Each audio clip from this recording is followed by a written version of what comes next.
en este momento ya no se encontraría contraindicada la vacuna, o sea, podríamos administrarla o como alternativa podríamos usar la movilidad polivalente. Si empleamos la vacuna, no deberíamos contabilizarla en el calendario, ¿vale? No se puede contabilizar como dosis administrada por debajo de los 12 meses, ¿vale? Eso es un detalle importante que pueden ir a pillar, por lo tanto, de 6 a 12 meses pongamos todas las dos opciones, podemos poner la vacuna o podemos poner inmunoglobulina, y si ponemos la vacuna no se contabiliza en el calendario vacunal, ¿vale? Pasamos al siguiente rango, ya pasamos del periodo de lactante, menor de 12 meses. En este caso, si el paciente todavía no recibe la vacuna, que ya debería empezar, ya en ese periodo debería haberla recibido, la administramos la primera dosis, ¿vale? Administramos la primera dosis y esta, como ya tiene más de 12 meses, sí que la contabilizamos en el calendario vacunal. Y luego la segunda dosis la administramos cuando corresponda, siguiendo el calendario del paciente y sin ningún tipo de problema. ¿Qué pasa si, por ejemplo, el paciente ya ha recibido una dosis de la vacuna y ha tenido una exposición, o sea, no ha completado el calendario vacunal, es decir, no ha completado las dos dosis, tenemos una única dosis administrada y tenemos un contacto? Pues si ha pasado más de un mes, pues lo recomendable es administrar la segunda dosis, es decir, la adelantamos a lo que está establecido en el calendario vacunal, ¿de acuerdo? Eso sí que es importante y lo que tenemos que hacer es esperar al menos un mes entre una dosis y otra, ¿vale? En el siguiente rango de edad, de 3-4 años con una sola dosis de vacuna, pues la administramos la segunda, ¿vale? Y ya pasando al siguiente, en pacientes que son mayores de 3 o 4 años y adultos que no han sido vacunados, lo que se hará es de llevar a cabo en estos pacientes una pauta de vacunación completa con 2 dosis, separadas al menos un mes entre ellas, y ya está. Es importante que la vacuna, tanto la vacuna como la inmunoglobulina, la administremos dentro de las primeras 70 horas después del contacto, ¿vale? Ya que es cuando se ha visto que realmente es efectiva a la hora de mitigar o paliar los síntomas o incluso el desarrollo del cuadro, ¿vale? Y nada, esto es simplemente para repasar las indicaciones de la inmunoglobulina, ¿vale? Se recomienda, pues, en contactos susceptibles del desarrollo del cuadro. Y en los pacientes lo que se encuentra especialmente contraindicado, ya lo habíamos comentado previamente, en niños menores de 6 meses, pues no se debe emplear la vacuna, ¿vale? Entonces en estos casos, inmunoglobulina. En embarazadas, es una vacuna de virus atenuado, no se puede emplear, riesgo de reactivación, ponemos inmunoglobulina. Y en pacientes inmunodeprimidos, lo mismo, riesgo de reactivación, son virus vivos atenuados, tenemos que poner inmunoglobulina. E igual que la vacuna, se administra preferentemente en las 72 horas posteriores a la exposición, siendo válida su administración hasta 6, incluso 10 días después de la misma, ¿vale? Pasamos a la rubeola. Pertenece al género rubivirus, de la familia Astrogavirus, es un virus ARN y de nuevo pues el ser humano es su único reservorio conocido. Se transmite a través de la inyección de aerosoles. Ahora, acuérdense de esto, es una mnemotecnia. Rubiola, ¿qué tenemos? ¿Qué letra tenemos? R. Sarampión, R. Sarampión, la R de sarampión, RNA, ¿sale? Todos los demás son DNA, para que ustedes también vayan viendo ahí. Sarampión tiene R, rubiola tiene R. Entonces, ¿qué es? RNA. ¿Vamos bien? ¿Qué más? Como gotitas de flujo, ¿vale? Y su periodo de infectividad va desde los 5 días de antes del desarrollo del exantema hasta 6 días después, con lo cual deberíamos mantener un aislamiento, ya que claramente no sabemos cuál es el desarrollo del cuadro, pues entonces el aislamiento debe durar pues como unos 7 días aproximadamente. Se transmite sobre todo en periodos de invierno-primavera, sobre todo al final del invierno y principios de la primavera, cuando más se ha descrito el desarrollo de estos cuadros. Y en cuanto al periodo de incubación, una vez que ya lo hemos adquirido, que nos hemos infectado con el virus, muy parecido al que habíamos visto previamente, como 2-3 semanas, hasta 3 semanas del periodo de incubación. Durante este periodo de tiempo lo que sucede es una especie de replicación local que se produce a nivel de la mucosa, por tanto orofaringeal, y también a nivel de los ganglios linfáticos, de la zona ORL. Pasado este periodo de incubación, pasamos ya al periodo prodrómico, que también es muy cortito, dura como mucho 2 días. En esto, pues como cualquier tipo de infección viral, pueden aparecer síntomas leves, en unos casos cuadro catarral o muy poquita tos, incluso puede llegar a aparecerse de forma inadvertida, ¿de acuerdo? Puede asociar algo de conjuntivitis muy leve, importante, sin secreción, no es una conjuntivitis purulenta, y sí que es llamativo la aparición de un enantema petequial en la zona del paladar blando, ¿vale? Estas lesiones son conocidas como las manchas de Forsheimer, ¿de acuerdo? Estas nos obligan muchas veces a hacer diagnósticos por ejemplo, con la amigdalitis estreptocócica, porque sí que se puede llegar a confundir las lesiones. Y luego finalmente pasamos al periodo exantemático. La distribución del exantema pues sigue una distribución bastante característica, siempre va en la misma dirección, suele comenzar en la región facial, comenzamos en la cara, y luego vamos avanzando de craneal a caudal, se extiende a través del tronco y luego posteriormente hacia las extremidades, ¿vale? Generalizándose el exantema en las siguientes 24 horas, ¿vale? Aquí, por ejemplo, aquí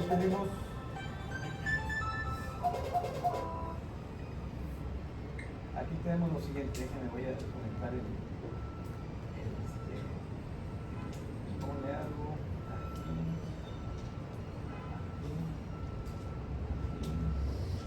y aquí, ¿cómo lo quito? Ahí, De ahí. ahí, sí. Ahí está. Ahí. Ahí está.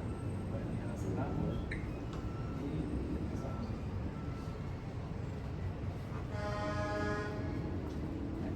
Aquí les iba a comentar que estamos viendo 24 horas. ¿Estamos bien? Entonces, en 24 horas, ¿cuántas horas eran en el sarampión? Hasta 72. Entonces, ¿de qué me habla esto? De que el sarampión tarda más. Entonces, si ustedes ven que en 24 horas ya está el niño fundido de exantema, pues no es sarampión, por estadística va a ser rubiola, ¿verdad? Ok. Este es un bueno, ahorita vamos a ver. Entonces la instalación del rango del sarampión es más lento. La rubiola es más rápido. La edad del sarampión, ¿cuál es? Menos de 5 años. La edad de la rubiola es mayores, viene siendo en escolares y adolescentes. ¿Sí? Ok, entonces ahí van, ahí ya, ¿está difícil o no está difícil esto? Entonces, ¿por qué me dijeron que se les hacía difícil las enfermedades exantemáticas? ¿Sí? El chiste es que las entiendan, ¿sí? Y las vayan ubicando. ¿Ok? Bueno, entonces aquí vamos a ver lo siguiente. Característica de esta fase, la hipertrofia ganglionar, es decir, un incremento del tamaño de los ganglios. Y estas adenopatías son especialmente llamativas a nivel retroauricular, suboccipital y a nivel cervical posterior, ¿vale? Y son especialmente dolorosas, como característica de este tipo de cuadro. Ahora aquí hay otra cosa que también para que sepan. Cuando ustedes vean, tengan ganglios en la región occipital, una es la rubiola, no todos los microorganismos los estimulan la cadena posterior cervical. O la otra es que también sean ganglios malignos, ¿sí? Cuando encuentren aquí ganglios cervicales posteriores, o es una infección, pues la podemos encontrar con dengue también, ¿sí? O es una infección viral seria, o puede ser una cuestión oncológica, para que siempre pongan cuidado. ¿Cuántos centímetros tiene que medir la adenomegalia para que ese ganglio se salga fuera de la normalidad? Porque a veces palpamos ganglios. ¿Cuánto tiene que medir? Porque yo puedo tener un ganglio y no porque tengo un ganglio ya tengo cáncer. Más de 1 centímetro. 1 centímetro son ganglios grandecitos. ¿Estamos bien? Ya cuando estén más de 1 centímetro, ahí sí pudiéramos pensar en malignidad. Puede ser algo infeccioso, pero ya pudiéramos pensar en algo de malignidad. Ganglios pequeños no hay problema. Ganglios grandes, primera cuestión infecciosa, segunda cuestión malignidad.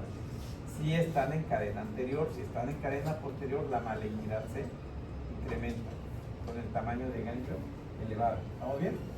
Ok, ¿qué sigue? De nuevo, como muchas enfermedades exantemáticas, es eminentemente clínico el buen ojo. Y en el caso de tener que hacer un diagnóstico diferencial de esta enfermedad, pues nos lo plantearíamos con virus como por ejemplo el parvovirus B19. ¿El parvovirus B19 qué me produce?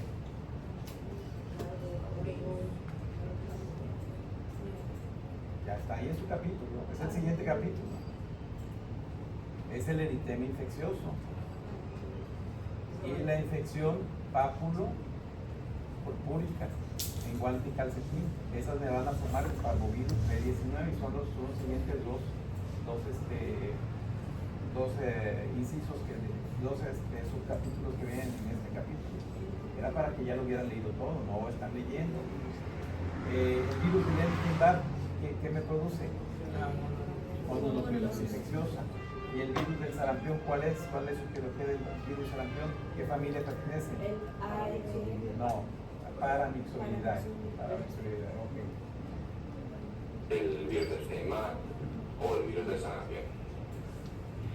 En el caso de que estamos ante un paciente grave o por algún motivo se llega a cabo una analítica de sangre de estos pacientes, pues lo que vamos a ver, leucopenia, penias, leucopenia y trombopenia y a las expensas de neutropenia relativa. Entonces ya ¿qué tenemos aquí?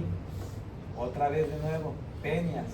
¿Se acuerdan? Sí. En la única enfermedad donde no íbamos a encontrar bueno, podíamos encontrar penias, pero íbamos a encontrar más que nada trombocitosis. ¿Era en cuál? En la Kawasaki. Kawasaki. Ok. Entonces ahí vamos, Kawasaki, entonces ahí vamos. Del sarampión. En el caso de que estamos ante un paciente grave o por algún motivo se llega a cabo una analítica de sangre de estos pacientes, pues lo que vamos a ver, leucopenia, penias, leucopenia y trombopenia y a expensas de neutropenia relativa. Pero vamos, es un hallazgo bastante inespecífico. Y si queremos confirmar el diagnóstico, pues disponemos de las mismas herramientas. Podemos optar por solicitar a un nivel de IgM antirrubeola específicos, llevar a cabo una PCR o bien un cultivo viral de alguna muestra de secreción faringias y demás. Tampoco tenemos un tratamiento antiviral específico, debemos llevar a cabo un tratamiento de soporte para las posibles complicaciones que aparecen. Y en cuanto a complicaciones, pues son poco frecuentes y van aumentando en frecuencia conforme aumenta la edad del paciente. Destacan así como lo más llamativo la presencia de artropatías, que aparecen en el 25% de población pediátrica, y son dolores sobre todo a nivel de muñecas, codos y rodillas, ¿vale? Así como algo llamativo. Y luego como complicaciones neurológicas pues son también algo más raras. Pueden desarrollar por encefalitis, parencefalitis, pero os digo, estos son complicaciones muy excepcionales, pero sí que igual merece la pena recordarlo. ¿Vale? Complicaciones sobre todo articulares y neurológicas. El tratamiento de soporte. De nuevo, la vacunación es la medida de prevención más efectiva, ¿vale? Llevamos a cabo a través de la triple vírica, de nuevo a los 12 meses y a los 3-4 años, la segunda dosis, ¿vale? Siguiendo las recomendaciones. Pero como sabemos que es una vacuna de virus vivos atenuados, no está indicada su uso en pacientes embarazadas. Es incluso necesario, si llegamos a administrar la vacuna en una mujer en edad fértil y se administra la vacuna, es importante recordarle a esa mujer que no debe quedarse embarazada en los siguientes 3 meses desde su administración. Así como dato extra. Y nada, pues la administración de inmunoglobulina en esta entidad tampoco se recomienda de forma generalizada, al contrario de lo que habíamos explicado con el cuadro previo. Ahora vamos a pasar a un cuadro de patologías que suponen el diagnóstico diferencial de las enfermedades exantemáticas. Las contaré un poquito más breve, que quizás sean un poquito menos importantes a la hora de estudiar. Empezaremos por el eritema infeccioso, ¿vale? Y el síndrome macular purpúrico, ambos debidos a parvovirus B19, ¿vale? Continuaremos con la mononucleosis infecciosa secundaria al virus de Epstein-Barr. Posteriormente hablaremos del exantema súbito, sobre todo por el virus herpes humano 6 tipo B, ¿vale? Es el más frecuente. Luego también hablaremos, nos extenderemos quizá un poquito más de la enfermedad de Kawasaki en el potencial diagnóstico diferencial y de tratamiento. Y luego la esclerotina pues la dejo aquí como parte del diagnóstico diferencial, que se explicará en otro bloque de enfermedades exantemáticas, ¿vale? La esclerotina en este tema no lo vamos a comentar. Entonces pasamos ya a hablar directamente del eritema infeccioso. Infección por parvovirus es una infección secundaria al parvovirus B19, tiene un amplio espectro clínico, ¿de acuerdo? También se puede llegar a conocer como megaloeritema o quinta enfermedad. Apréndanse los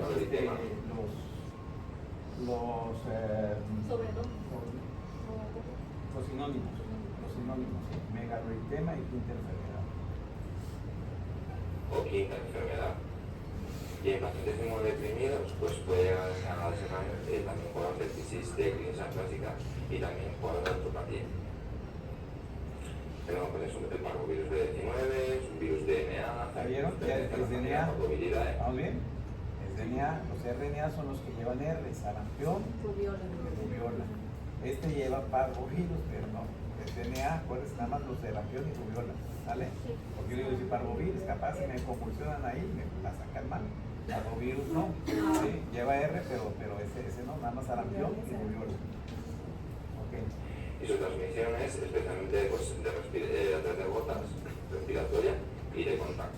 Su periodo de incubación pues, queda entre 1 y 2 semanas y resulta contagioso desde el 5.º día de la infección y se mantiene contagioso durante hasta 7 días, en torno a una semana, pues deberíamos establecer adecuadas medidas de prevención de aislamiento de gotas y contacto. En cuanto a la clínica, pues será sobre todo en pacientes entre 5 y 15 años. Aquí está, entonces este es igual que la rubiola, ¿verdad? Ese niño es grandecito. Entonces el eritema infeccioso, megaloeritema o quinta enfermedad es en niños grandes, no es en niños pequeños como el sarampión. Pues ahorita llevamos sarampión, rubiola, quinta enfermedad. ¿Estamos bien? O megaloeritema o eritema infeccioso, ¿verdad? El sarampión es en niños pequeños, menores de 5 años. La rubiola es en niños escolares y adolescentes. Y este es de 5 y 15 años también, de escolares y adolescentes. La primera fase, que es la de los pródromos, pues dura pues, en torno a una semana, más o menos. Y sobre todo pues, en esta fase, pues, como en las enfermedades infecciosas virales, pues la fase de pródromos es prácticamente asintomática o quizá pueda llegar a desarrollar un leve cuadro gripal. Sí que es verdad que en pacientes inmunodeprimidos en esta fase sí que se puede ver una anemización relativamente importante, pero no suele ser lo habitual. Pasamos la fase prodrómica, empezamos con la fase exantemática, igual, pues dura más o menos una semana, entre 5 y 10 días. Se debe en esta fase ya, empezamos a encontrar un depósito de inmunocomplejos a nivel cutáneo, que es lo que provoca Ahora chéquenle, ¿qué me pueden decir de la fase exantemática de esta? Prolongados. La rubiola en 3 días se quita. ¿Sí? En el primer día se extiende y al tercer día se está quitando. El sarampión también es largo. Tarda 3 días en instalarse y tarda un poquito de tiempo en quitarse. Este es igual que el sarampión también. Es largo. La diferencia de este exantema infeccioso, de este eritema infeccioso y el sarampión, viene siendo que el rash es el mismo casi. Pero el periodo. ¿El cuadro gripal? No. El periodo del exantema. Pero pues tú no sabes más o menos el periodo. El periodo ya es de pacientes así ya que los está estudiando, pero cuando te llega un paciente por el periodo, pues no te puedes explicar. ¿La edad? La edad. En el sarampión es en niños chiquitos y en el eritema infeccioso es en niños ya más grandes. Inclusive el exantema es parecido porque es confluente y tiene otra característica que ahorita la van a ver. Del exantema, y además de porque en esta fase pues está el paciente simulado totalmente febril.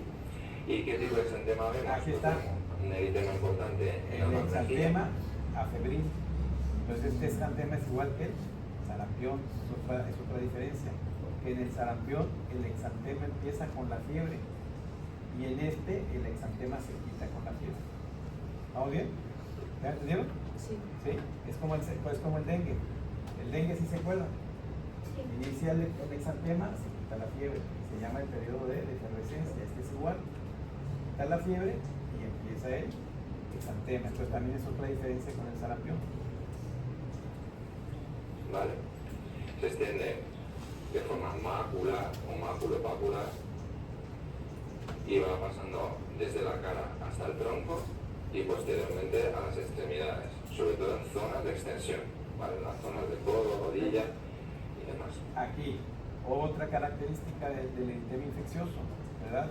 Que se concentra el exantema en las mejillas, también recibe el nombre de enfermedad del niño abofeteado, como que le dieron sus cachetadas de cómo se pone roja las mejillas. Esta enfermedad respeta palmas y plantas, que también es un detalle muy importante a recordar. Diferencia del sarampión también. Y ya en la fase final, que quizás lo que más nos recuerda a esta entidad y lo que más nos parece que es característico de este cuadro, que siempre lo recuerda, es una vez que el cuadro se empieza a resolver, vemos que el exantema va adquiriendo ese aspecto muy característico que nos aparece la atención, el aspecto reticulado, también llamado patrón de encaje, que nos hace pues, apoyar nuestro diagnóstico, ¿no? Pero diagnóstico clínico, si queremos confirmar, podemos solicitar test serológicos, IgM, y también podemos solicitar la PCR en casos graves o pacientes que veamos que persiste la infección o presenten algún tipo de evolución tórpida y nos interese ver qué es lo que está pasando, pues en esos pacientes también lo podemos llegar a solicitar. En cuanto al tratamiento sintomático, de nuevo, no tenemos nada específico para estas infecciones, tratamiento sintomático, y si realmente estamos ante un cuadro en que se desarrolla un paciente inmunodeprimido, paciente oncológico, parece que desarrolla complicaciones graves, pues en ese caso nos podemos plantear el uso de inmunoglobulinas específicas, ¿vale? O sea, esto que sí que puede llegar a mitigar un poco la sintomatología, ¿de acuerdo? Y sobre todo, pues a lo mejor en cuadros de miocarditis o afectación neurológica, pues puede resultar de utilidad, ¿vale? Pero no suele ser lo habitual, reservándose para casos más graves, y siendo habitual, pues simplemente el tratamiento sintomático de esta entidad. Ahora hablaremos del síndrome papular purpúrico, segundo cuadro que se debe también al parvovirus B19, ¿vale?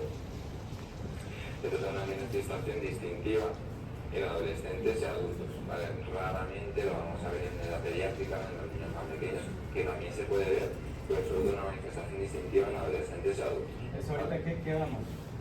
Este de aquí es más en niños más grandes que el anterior, ¿verdad? Porque el anterior de qué edad era? 5 a 15 años. Aquí ya estás viendo que es adolescente, de 15, o que sería de 13 hasta adultos.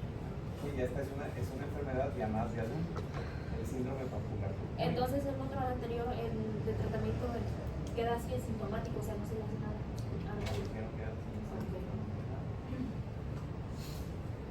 Bueno, entonces hasta ahorita es el que más grandes dan, ¿verdad? Los que comparten edad, ¿quiénes serían? La rubiola y el exantema, el eritema infeccioso en edades, ¿verdad? Que empieza en 15 y adolescentes. Hasta ahorita es el que ataca a los adolescentes más grandes, y nos salimos de pediatría y también está en edad adulta, ¿verdad? Son de las enfermedades exantemáticas raras del adulto, ¿verdad? Cuando vean que es el síndrome papular purpúrico.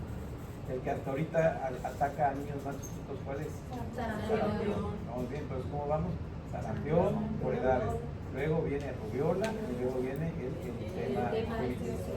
Y luego sigue el síndrome papular petequial. Purpúrico, perdón. En cuanto a la clínica, pues de nuevo empezamos con una fase de pródromos inespecífica, con febrícula, mialgia, algo de dolor articular y sobre todo cansancio, astenia.